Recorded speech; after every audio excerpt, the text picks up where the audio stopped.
Bonjour, bienvenue sur Comment fait-on, heureux de vous retrouver pour une nouvelle recette. Nous allons réaliser ensemble une frangipane au caramel mou au beurre salé. Vous allez voir, c'est très simple à faire, enfin c'est relativement simple à faire et surtout c'est très bon. Dans un premier temps, vous devez évidemment faire votre pâte feuilletée. Si vous ne faites pas la pâte feuilletée, vous pouvez l'acheter dans le commerce. L'avantage de faire sa pâte feuilletée, c'est qu'on peut l'avoir un petit peu plus épaisse. Donc c'est un avantage, mais je vous dirai ça tout à l'heure. Il faut également préparer les petits caramels. Vous allez avoir la recette, si vous suivez mes vidéos, vous avez vu la recette il y a quelques jours. Pour ceux qui ne regardent pas forcément mes vidéos, vous avez la recette à la fin de cette vidéo. C'est très facile à faire, les petits caramels comme ça. On appelle ça aussi des fudge. Alors moi j'ai fait des bonbons sur le coup, et puis après je les ai découpés en petits bouts pour pouvoir les mettre un peu partout sur la galette. Mais ça c'est pareil, je vais vous en parler après. J'ai fait également un petit peu de crème pâtissière. Là encore, il n'y en a pas beaucoup pour la frangipane, vous savez, c'est la différence entre la galette des rois et la frangipane. Galette des rois, c'est uniquement des amandes. Frangipane, c'est amandes et crème pâtissière. Je trouve que c'est plus léger et personnellement, je trouve ça meilleur. Mais bon, après, c'est une question de goût.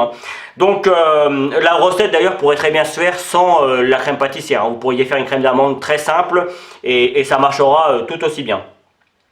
Vous aurez besoin de faire la crème pâtissière. Là encore, vous allez avoir la recette à la fin probablement. Je vous donnerai la recette de la pâte feuilletée aussi au niveau des fiches qui sont là ou là. Et puis je vous donnerai toutes les recettes sur la description juste en dessous de la vidéo. Comme ça, vous êtes sûr de tout retrouver. Je ne peux pas faire toutes les recettes devant vous parce que sinon la vidéo durerait trop longtemps. Et puis je les ai déjà fait de nombreuses fois. Donc c'est pour ça que je me permets de faire comme ça. J'aimerais, avant de commencer vraiment la recette, remercier une nouvelle fois Corinne ainsi que sa maman Ginette. Elles se reconnaîtront, ainsi que Catherine et Ornello pour leurs dons sur Tipeee, pour leur reconnaissance de mon travail. Franchement, je suis honoré, je les remercie. Donc voilà, je leur avais dit que je parlerais d'eux, je l'ai fait. Encore une fois, merci à vous, vous êtes vraiment des gens formidables. Et sur ce, on va pouvoir commencer la recette. C'est parti! Comme je viens de le préciser, je ne pouvais pas faire toutes les recettes devant vous. J'ai donc privilégié de faire la frangipane, la crème frangipane devant vous. Donc c'est vraiment très simple. Dans un premier temps, j'ai mis mon beurre fondu. Alors pas forcément liquide, mais fondu. Il faut qu'il soit mou. Et le sucre. Et on va mélanger tout ça au batteur. Donc dans un premier temps, on y va tranquillement. Et après, on met à fond. Et on attend que ça blanchisse. Alors j'éteins entre les étapes, évidemment. Chez vous, vous n'éteignez pas. Moi j'ai l'habitude, donc ça va marcher.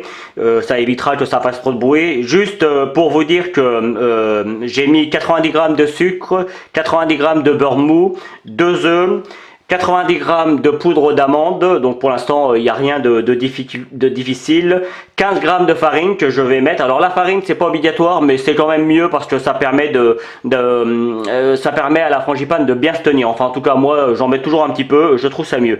Et je vais rajouter 150 g de crème pâtissière. J'en mets un petit peu plus que la moyenne en crème pâtissière parce que je trouve que voilà, c'est meilleur quand on veut faire une frangipane. Quitte à faire une crème frangipane, autant qu'il y ait pas mal de crème pâtissière. Et je mets un tout petit peu de rhum. Alors là sur le coup j'en mets 3 ml. C'est juste histoire d'avoir un petit goût de rhum qui va bien se mélanger avec le caramel. Il ne faut pas qu'il y en ait de trop de rhum parce que sinon vous aurez une différence. Enfin le goût du rhum va prendre le dessus sur le caramel. Et vous n'aurez plus ce goût de caramel, ce qui est quand même dommage quand on fait une galette au caramel. Donc voilà, c'est dit. Donc à partir de là, une fois que le beurre et le sucre sont bien blanchis, on va rajouter un œuf par un œuf. Et là encore, on va mélanger jusqu'à ce que l'ensemble soit bien homogène et bien blanchi. Allez, c'est parti.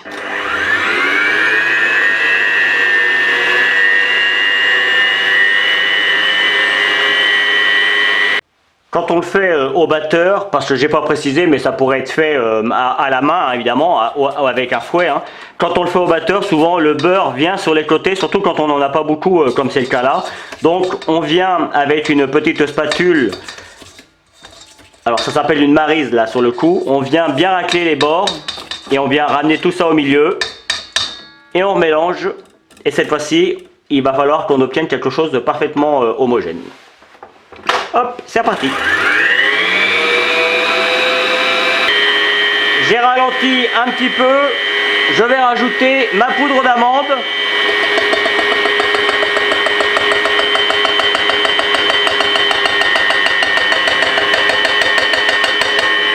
Vous avez vu, je l'ai mis en pluie. Et je vais rajouter également ma farine.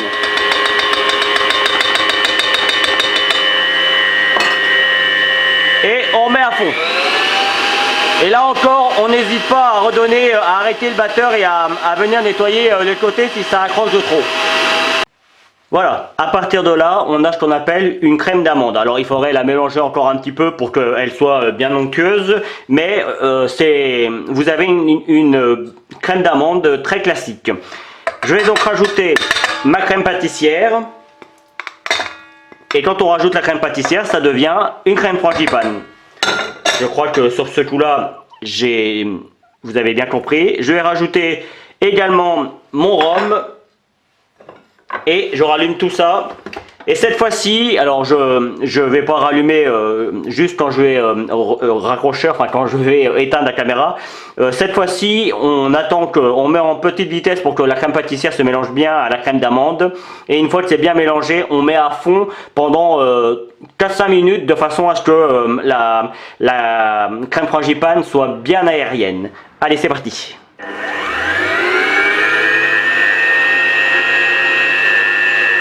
Voilà, la crème frangipane est maintenant terminée. Vous voyez, elle est bien blanche. Alors, on pourrait, si on le voulait, moi je vais la faire directement parce que j'ai l'habitude de travailler avec la poche. Mais là, comme le beurre était mou, franchement, c'est relativement mou. On pourrait la remettre un petit peu au frigo pour qu'elle redurcisse un petit peu. Si vous trouvez que c'est plus facile, n'hésitez pas. Mais là, on peut la retravailler. Vous voyez, ça tient bien quand même. Donc là, c'est parti. On va pouvoir faire le montage. À partir de ce moment, on reprend la pâte feuilletée. Vous devez certainement l'avoir entendu, c'est le four cassonné. Vous devez préchauffer votre four à 180 degrés. Il faut que celui-ci soit bien chaud pour que la pâte feuilletée prenne tout de suite. Donc ça, c'est important. On va prendre également un petit peu d'eau dans un premier temps. Et on va venir badigeonner juste, vous voyez, juste le côté. On fait en sorte que ça tombe pas trop sur les bords pour ne pas gêner le feuilletage. En fait, l'eau va venir, ça va nous permettre de venir coller. On va en mettre un petit peu une fois qu'on aura mis la crème, mais là c'est comme ça, il y en a vraiment bien partout. Ça va venir coller la deuxième plaque que l'on va mettre dessus. Alors moi, juste pour info, le cercle que j'ai pris là, ça fait 18,5 cm de diamètre. Donc là, je dirais que c'est pour 4 personnes, 6 si vous êtes des petits mangeurs. Je vais prendre un autre moule, là c'est juste histoire de m'aider à ne pas mettre de la crème partout.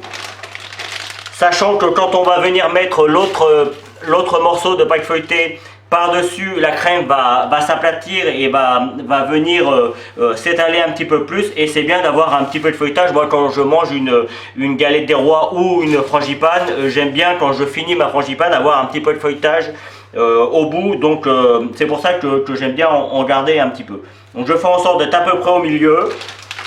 Je reprends ma crème frangipane. Alors moi j'ai pris une poche pour que ce soit plus facile, mais bien évidemment vous pouvez le faire avec une cuillère, hein.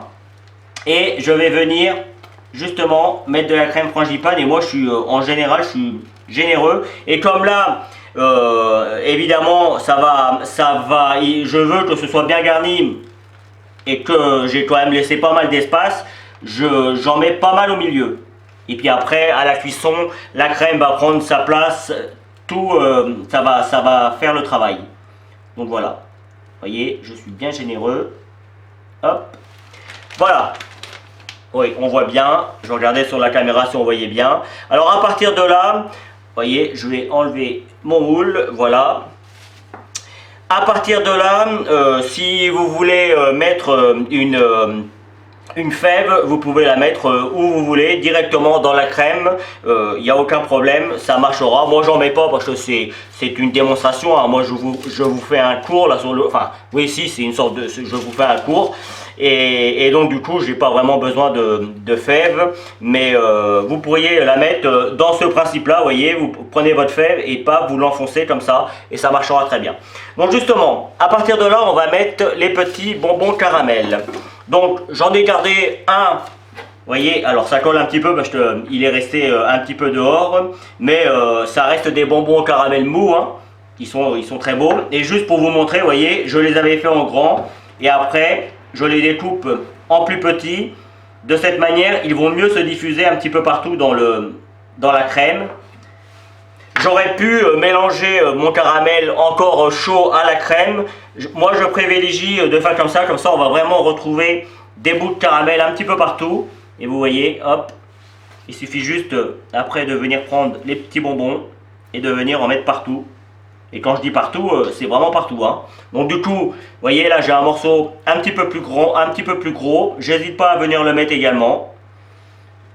Il faut vraiment que ce soit bien garni en caramel. Et en fait, quand la galette va cuire, le caramel va fondre, va se mélanger à la crème frangipane.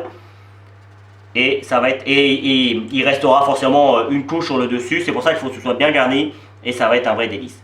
Donc vous avez compris le principe, je finis de mettre tout ça et je vous retrouve pour fermer le tout. Voilà, alors juste avant de terminer, si vous reste de la crème frangipane, vous pouvez la garder pendant 2-3 jours au frigo, ça ne posera pas de problème. Moi je vous conseille avec les chutes, si vous avez des chutes pâte feuilletée, voilà, je vais y arriver. Et ben, vous en faites des plus petites ou vous en refaites une. Si tout est frais, là vous avez vu, hein, on a fait la crème pâtissière, rien n'a été congelé. La pâte feuilletée n'a pas été congelée non plus. Donc du coup, vous pouvez la préparer, ne pas la cuire, mais la mettre au congélateur avec la pâte. Et dès que vous en avez besoin, paf, vous la sortez, vous la mettez sur une plaque et vous la mettez au four directement. Et de cette manière, vous avez des galettes toutes prêtes. Alors il faut compter une bonne cinquantaine de minutes, hein, pour la cuisson, mais le temps de préparer le repas, si vous avez des invités à l'improviste, ça peut être très pratique. Donc, on revient à la recette. Pareil, hein, pour les caramels, je donne pas... là, il y a à peu près 100 grammes, je pense que j'ai mis 100 bons grammes, mais voilà, après, c'est suivant ce que vous avez envie de retrouver. Moi, là, je veux vraiment que c'est le goût de caramel, donc c'est pour ça que j'ai été bien généreux. Pour les caramels, si vous n'avez pas envie de les faire vous-même, vous pouvez toujours les acheter dans le commerce, ça marchera aussi très bien. C'est toujours moins bon que ceux qu'on fait maison, mais ça marchera quand même. Donc après, hop, je reprends mon deuxième morceau et vous voyez, avec le deuxième morceau, j'hésite pas à tirer un petit peu parce que il faut que c'est la même épaisseur et la même grandeur que le premier cercle, mais on a quand même une structure en plus à combler. Donc j'hésite pas à tirer un petit peu dessus. Et c'est parti. Alors dans un premier temps, vous voyez, je vais venir, hop, déposer la première partie comme ça. Vous voyez là pourquoi on a mis de l'eau. Ça vient coller à la pâte et non pas du jaune d'œuf. Parce que si on mettait du jaune d'œuf sur le coup, ça pourrait empêcher, si le jaune d'œuf, tout comme on va en mettre tout à l'heure pour la dorure, il faut éviter d'en mettre sur les côtés pour que le feuilletage lève bien. Et là, vous voyez, on vient bien avec les doigts fermés de façon à ce que la crème frangipane reste bien à l'intérieur. Alors, je vous rassure, si pendant la cuisson la crème frangipane déborde un petit peu, c'est parce qu'il y en a trop à l'intérieur et que avec la pression ça pousse le feuilletage et ça déborde un peu, mais c'est pas très grave. En plus, souvent ça cuit un petit peu plus et c'est très bon à manger comme ça. Donc c'est pour ça qu'il vaut mieux mettre un petit peu plus de frangipane que pas assez. C'est valable pour la crème d'amande si vous faites des galettes des rois classiques. Voilà. Voilà, à partir de là, hop, je reprends mon pinceau, je l'essuie un petit peu, je vais en profiter juste avant pour dépoussiérer un petit peu s'il y a, vous voyez là il reste un petit peu de farine. je fais en sorte de venir en enlever un maximum. Alors moi, juste pour la déco, je vais faire un petit sirop. Le sirop, c'est juste de l'eau avec du sucre que je vais faire chauffer pendant 5-10 minutes. Et puis quand je la sortirai du four, j'en mettrai dessus. Non seulement ça lui apporte une brillance comme vous avez dans le commerce. C'est pour ça que les galettes dans le commerce sont toujours bien brillantes parce qu'ils mettent du sirop dessus. Et puis en plus ça apporte un goût sucré supplémentaire et franchement c'est pas mal. Surtout qu'en règle générale les galettes on les réchauffe un petit peu au four avant de les déguster, donc ça caramélise un petit peu, c'est top. Donc là je prends maintenant un œuf que j'ai battu simplement et je vais en mettre pas mal sur le dessus. Et par contre sur les bords, vous voyez, je prends uniquement les restes de la dorure, toujours dans le but que ça ne déborde pas pour que le feuilletage lève bien. Alors, pour une frangipane ou pour une galette des rois, on n'a pas besoin d'avoir un feuilletage super développé. Mais quand elles font 1 ou 2 cm, c'est quand même plus joli que quand elles sont toutes plates. En tout cas, c'est mon avis. J'avoue que quand on fait la pâte feuilletée, comme c'est mon cas maison, parfois on a des surprises, hein. Des fois on a du beau feuilletage et puis parfois on fait exactement la même chose.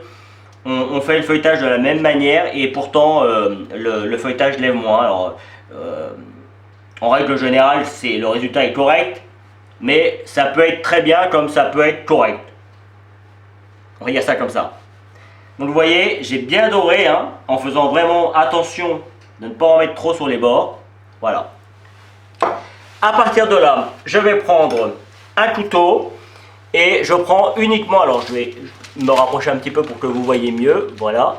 Je prends uniquement pas la lame qui coupe, mais le dos du couteau. Déjà pour commencer, je vais venir faire une petite ouverture pour qu'il y ait un petit peu de buée, que la buée puisse s'en aller par le trou et non par les extrémités. Et comme décoration, je vais faire une fleur. C'est en général ce que je fais moi. Alors la fleur, vous voyez, j'ai fait comme une croix. Et puis après, on fait un demi-cercle d'un côté, un demi-cercle de l'autre.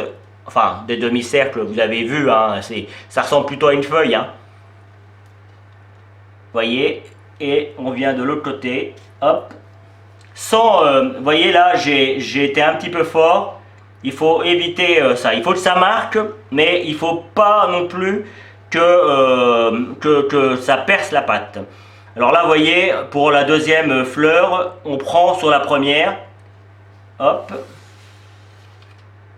Alors n'hésitez pas, si vous ne voyez pas ce que je fais, à ralentir la vidéo, voire à l'arrêter, ou à revenir en arrière. Hein. Vous savez qu'on peut faire tout ça. Voilà. À partir de là, je fais, comme pour une feuille, des petites marques.